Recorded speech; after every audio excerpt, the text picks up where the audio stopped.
गुरु और शिष्य की कहानी।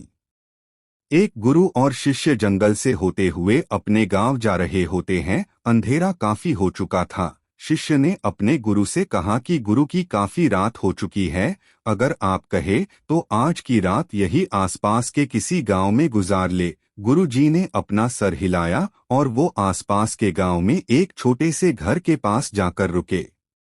अब जैसे ही वहां गए तो गुरुजी के शिष्य ने दरवाजा ठकठकाया। उस घर से एक गरीब आदमी बाहर आया तो गुरुजी ने बोला, हम अपने गांव जा रहे थे, लेकिन काफी रात होने के वजह से हमने इसी गांव में रुकने को सोचा।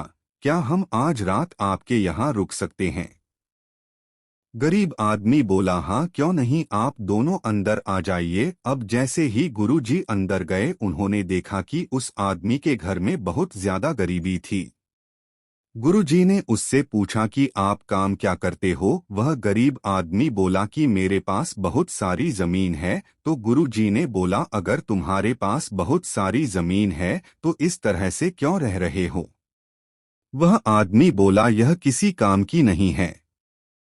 गांव वाले बोलते हैं कि ये बंजर जमीन है, यहाँ पर कुछ भी नहीं उगाई जा सकती है और वहाँ फसल उगाना बहुत बड़ी बेवकूफ़ी है। गुरुजी ने बोला कि तुम्हारा गुजारा कैसे होता है? उसने बोला कि मेरे पास एक भैंस है जिससे मेरा पूरा घर चलता है। ये सुनने के बाद गुरुजी सो जाते हैं और रात में जब सब लोग सो रहे होते हैं तब गुरुजी अपने शिष्य को उठाते हैं और उस गरीब आदमी की भैंस लेकर अपने गांव चले जाते हैं। शिष्य अपने गुरु से पूछता है कि गुरुजी कहीं आप ये गलत तो नहीं कर रहे हैं? उस गरीब आदमी की रोजी रोटी इसी भैंस की वजह से चलती है। तो गुरुजी अपने शिष्य की तरफ देखते हैं और मुस्कुराते हुए आगे बढ़ जाते हैं।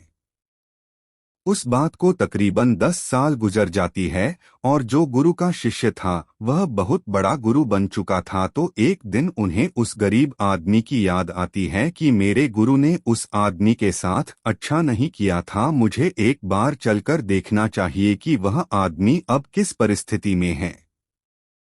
वह शिष्य उस गांव की तरफ जाता है और वहां जैसे ही पहुंचता है तो वह देखता है कि जहां पर उस गरीब आदमी का झोपड़ा था वहां पर एक बड़ा ही आलीशान महल बन चुका था और उस झोपड़ी के बाहर जो बंजर जमीन थी उस पर फल और फूलों के बगीचे थे।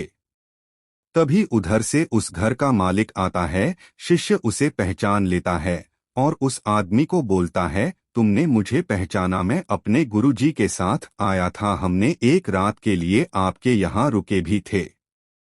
वह आदमी उसे पहचान लेता है और बोलता है कि उस रात में आप कहाँ चले गए थे?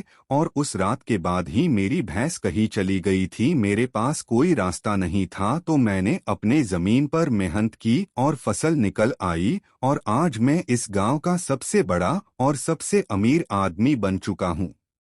ये सुनने के बाद शिष्य के आंखों में अपने गुरुजी के लिए आंसू आ गए और उसे ये बात अब समझ आई और वो रोने लगा।